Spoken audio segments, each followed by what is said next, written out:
खेती के संगे संगे सब्जी लगाऊ थे और सब्जी के संगे संगे अपने कछु किसान भैया फूलन की खेती सुई करत है। तो यही विषय पे हम अपन सबका सुनवा रहे हैं जब भेंट वार्ता फूलों की खेती से किसान हो रहे समृद्ध विषय पर डॉक्टर राम कुमार राय से बातचीत सुने सवई जने। सभी किसान भैया राम राम। जैसा कि हम अपने स्टूडियो में समय समय पे आमंत्रित करत हैं विषय विशेषज्ञों के लाने, तो आज हमने आमंत्रित करो है हमारे जो कृषि विशेषज्ञ हैं, उद्यान की विशेषज्ञ भी हैं, डॉक्टर राम कुमार राय हो। तो जे आज फूलों की खेती के बारे में सभी किसान भैया हो चर्चा अपनी कर हैं। तो डॉक्टर राम कुमार से पहले अपना सवाल है कि फूलों की खेती को थोड़ा सा आप परिचय बता दे। मैं किसानों के लाने कौन कौन सी फूल अपन लगा सकत हैं, कौन सा ज्यादा अपन को फायदा मिल सकत है। समस्त किसान भैयाओं को राम राम। देखिए, आज के समय में खेती को ज्यादा से ज्यादा लाभदायक बनाने के लिए लगातार कोशिशें हो रही हैं और जो घटती हुई जोत है उसमें आय को बढ़ाना किसी चुनौती से आज के समय में कम नहीं है। तो इसके लिए या तो आपको उत्पादन बढ़ाना होगा या फिर ऐसी फसलों का चयन करना होगा जो कम जोत में, जिससे अपन को ज्यादा से ज्यादा मुनाफा हो सके। तो ऐसी ही एक फसल है फूलों की खेती, जिसको अंग्रेजी शब्द में फ्लोरिकल्चर कहा जाता है। तो फूलों की खेती कम जोत में की जा सकती है और अधिक उत्पादन करके मुनाफा भी कमाया जा सकता है। कछु किसान भैया के प्रश्न ये भी हो सकत है कि हमें दूसरी फसल लेना है, तो उसके साथ साथ में का हम फूलों की खेती कर सकत हैं कि अपनी पहली फसल पे भी ज्यादा प्रभाव न पड़े, उसे भी हमें फायदा मिलवे और वैसे भी किसानों को जो मकसद रहता आजकल के हमारी आय दुगनी हो जावे। तो इसके बारे में थोड़ा सा आप विस्तार से बतावें। अभी देखो, मौसम चल रहा है, हल्की हल्की ठंड आना शुरू हो गई है, तो शरदकालीन जो फूल हैं उनकी अपन खेती कर सकते हैं। जो किसान भाई परंपरागत रूप से फूलों की परंपरागत जो खेती कर रहे थे उसको छोड़कर फूलों की खेती पे अपना शिफ्ट हो सकते हैं। तो शरदकालीन पुष्पों में और जो विदेशी पुष्प हैं उनकी खेती अगर आप करेंगे, जिनसे आपको बाजार से मोटा मुनाफा कमाया जा सकता है, इन प्रकार के फूलों की खेती कर सकते हैं। तो ये शरदकालीन पुष्पों में मैं बात करूं तो दो प्रकार के फूल होते हैं। एक को कहा जाता है कट फ्लावर, जो डंडी सहित जिसका उपयोग अपन करते हैं, और एक होता है लूज फ्लावर। तो लूज फ्लावर में जैसे अपने गेंदा हो गया, रोज का भी उपयोग किया जा सकता है। रोज को कट फ्लावर, लूज फ्लावर दोनों में उपयोग कर सकते हैं। गेंदा है, गुलदाउदी है, जिसको सेवंती भी कहा जा सकता है, और ग्लैडियोलस है। इस प्रकार के फूलों की खेती अपन कर सकते हैं। तो ऐसे फूलों में मैं आपको बताऊं कि उनके लिए क्या बीज दर रहेगी और क्या उनकी जो दूरी रहती है उसकी बात करें तो गुलदाउदी जो है, इसकी बुआई अगर अपन 1 हेक्टेयर में करते हैं तो लगभग 1 से 5 लाख कंदों की आवश्यकता आपको होगी। और गेंदा की बात करें तो गेंदा एक ऐसा पुष्प है जिसको अपन तीनों ऋतुओं में, तीनों मौसमों में लगा सकते हैं, गर्मी, सर्दी और बरसात के मौसम में। तो पौधों की रोपाई के बाद गेंदे में क्या होता है, लगभग 50 से 55 दिनों में इसमें फूल आना प्रारंभ हो जाता है। अच्छी बढ़वार के लिए रोपाई जो होती है उसको समय पे करना चाहिए और पौधे से पौधे की दूरी 20 सेंटीमीटर और कतार से कतार की दूरी भी 30 सेंटीमीटर होना चाहिए। इस प्रकार अगर अपन इस दूरी से लगाएंगे तो 1 वर्ग मीटर में लगभग 16 पौधे आएंगे। और अगर प्रति हेक्टेयर क्षेत्र की बात करें तो लगभग 1,60,000 पौधे अपने गेंदा में आएंगे। इसी प्रकार गुलाब की खेती भी कर सकते हैं। गुलाब की कई किस्में हैं जिनमें उषा अरुण है, उषा अजय है। इस प्रकार हर मौसम में, जैसे कि अगर जाड़े के मौसम में अगर अपन लगाएंगे तो एक कटिंग से गुलाब की 20 से 25 फूल प्राप्त होते हैं और बसंत में इसमें 35 से 40 फूल इसकी पैदावार मिल सकती है। इसी प्रकार अगले जो फूल है अपना वो है ग्लैडियोलस। तो ग्लैडियोलस को भी किसान भाई लगा सकते हैं।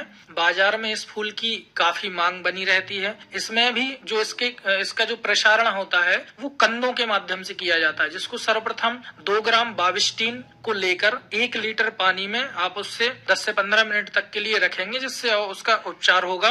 और उपचार के बाद कंद से कंद की दूरी 25 सेंटीमीटर और कतार से कतार की दूरी अगर आप 15 सेंटीमीटर रखेंगे तो इस दूरी में 1 वर्ग मीटर क्षेत्रफल में लगभग 25 से 26 पौधे आएंगे और जो कि 1 हेक्टेयर में लगभग 2.5 लाख पौधे इसके पड़ेंगे। जैसा कि अपन ने अभी चर्चा करी थी कि कट फ्लावर और खुला फ्लावर। खुला फ्लावर में आप उतना मुनाफा मिल सकता, लेकिन कट फ्लावर के जरिए थोड़ा सा और सरल शब्दों में किसानों की लाने आप बता दें कि को गुलदस्ता या इस तरीका की चीजों में अपन कौन तरीका से उपयोग कर सकते कि ज्यादा अपन पैसा कमाओ जा सके। देखो, फूलों की खेती में बहुत सारे जो हाइब्रिड किस्म के फूल हैं उनका भी अपन उपयोग कर सकते हैं, और कट फ्लावर में जो फूलों से उसके जो संबंधित उत्पाद है जिनके माध्यम से भी अपन आय का अतिरिक्त साधन कमा सकते। फूलों से इत्र भी बन सकता है, फूलों से गुलदस्ते आप बनाकर उनको मार्केट में बेच सकते हैं और उससे अच्छा लाभ कमा सकते हैं। तो जैसे कि जो कट फ्लावर है उनकी अगर आपको संरक्षित खेती करना है तो संरक्षित खेती के लिए वैसे अगर किसान भाई कहीं शुरुआत करते हैं फूलों की खेती की, तो उसके लिए जो शुरुआती क्षेत्र में आप खुले मैदान का चयन करेंगे। लेकिन अगर कुछ समय के लिए आपने फूलों की खेती कर ली है तो आप संरक्षित पॉली हाउस में भी ट्रांसफर हो सकते हैं। और संरक्षित खेती जो कि व्यावसायिक पुष्प में अधिक बाजार में मुनाफा जिससे मिलता है, जिनमें आप जरबेरा हो सकता है, गुलदाउदी हो सकता है, और अगर आपके क्षेत्र का वातावरण ठंडा है जैसे कि बुंदेलखंड क्षेत्र में ठंडी अधिक पड़ने लगती है तो उस टाइम पर आप कार्नेशन और लिलियम की खेती भी किसान भाई कर सकते हैं। अगर जैसे ये की अच्छी सी वेराइटी है या कोनो अच्छी जानकारी चाहना है तो कछु ऐसे केंद्र हुए या कोनो ऐसे विशेषज्ञ हुए जो उनसे किसान भाई संपर्क कर सके, तो के बारे में थोड़ा सा आप प्रकाश डालवें। गेंदा की अगर किसान भाई खेती करना चाहते हैं तो जो हाइब्रिड किस्म की वैरायटी हैं जिनके लिए आप भारतीय कृषि अनुसंधान संस्थान का जो पूषा कैंपस है उसके माध्यम से, और डायरेक्टेड फ्लोरिकल्चर रिसर्च जो कि अपना पुणे में है उसके माध्यम से, और जो कृषि विज्ञान केंद्रों में अगर उन्नत किस्में आपको प्राप्त हो सकती हैं तो उनके माध्यम से भी किसान भाई। गेंदा की किस्मों में मैं बात करूं तो पूषा नारंगी गेंदा है, पूषा बसंती गेंदा है जो कि काफी प्रचलित किस्म है, पूषा बहार, पूषा दीप और पूषा अर्पिता। इसमें एक किस्म है जो भारतीय बागवानी अनुसंधान संस्थान जो अपना बेंगलोर में है उससे निकली हुई है, अर्का बंजारा मैरीगोल्ड के नाम से है, जो संकर है MG 87 और MG 32 का। इसमें जो होता है यह जो है गेंदा मध्यम अवधि का गेंदा है और नारंगी प्रकार के फूल इस गेंदे में आते हैं। मध्यम अवधि से तात्पर्य है कि अगर इसको अगर अपन लगाते हैं तो लगभग मतलब शुरुआती अवस्था में 40 से 45 दिन में आपको पुष्प देना चालू कर देगा, और जो इसकी उपज होगी वो 6 से 6.5 टन प्रति एकड़ तक इससे उपज किसान भाई ले सकते हैं। जैसा सभी किसान भाई हो पता है कि अपन हो पता है कि कोनो भी काम करवे के बाद में कछु चुनौतियों को सामना अपन हो करने आउत, कछु परेशानियों समस्याएं आउत हैं, कीट व्याधि से लेकर समस्या हो सकत या अन्य कोनो भी समस्या हो सकत, तो उसके बारे में किसान भाइयों से आपका क्या बचाव? किसी भी खेती आप करते हैं तो उसमें समस्या तो स्वाभाविक तौर पर आना जरूरी है, आती ही है। तो कौन कौन सी चुनौतियां का सामना किसान भाई करेंगे उसके बारे में मैं भी जानकारी बता देता हूं। सबसे पहली चुनौती होती है गुणवत्तापूर्ण बीज। जो बीज है वो गुणवत्ता क्वालिटी वाला होना चाहिए। वो कहाँ से प्राप्त करेंगे आप? तो अभी मैंने आपको बताया कुछ अनुसंधान संस्थान है उनके माध्यम से आप बीज प्राप्त कर सकते हैं। रोपण सामग्री का अभाव, जहाँ पर भी किसान भाई रहते हैं उसके आसपास के क्षेत्रों में उनको आसानी से रोपण सामग्री उपलब्ध नहीं होती है, यह भी किसान भाइयों के लिए एक चुनौती है। कमजोर सिंचाई तंत्र, आप ड्रिप इरिगेशन के माध्यम से सिंचाई कर सकते हैं तो सिंचाई तंत्र भी कमजोर होना ये भी चुनौती हो सकती है। अगला है अकुशल श्रम शक्ति की, जो भी किसान भाइयों के पास लेबर होती है वो कुशल नहीं होती है, जो भी उसमें क्रियाविधि करते हैं वो अपन कुशलता से होना चाहिए। तो ऐसे श्रम लेबर अगर किसान भाइयों के पास होंगे, और निवेश की कमी, शुरुआती अवस्था में अगर कोई खेती करते हैं तो उसमें निवेश की चुनौतियां रहती हैं। ऐसे और integrated cold chain management system की जो कमी होना, ये उत्पाद अपन ने उगा लिया है, प्रॉपर चैनल अपने पास नहीं है, इसकी कमी भी, जो कि इसके लिए केंद्रीय और औद्योगिक संस्थान अनुसंधान परिषद जो 21 राज्यों और केंद्र शासित प्रदेशों के साथ एक मिशन चलाया जा रहा है, जिसके माध्यम से किसानों और जो पुष्प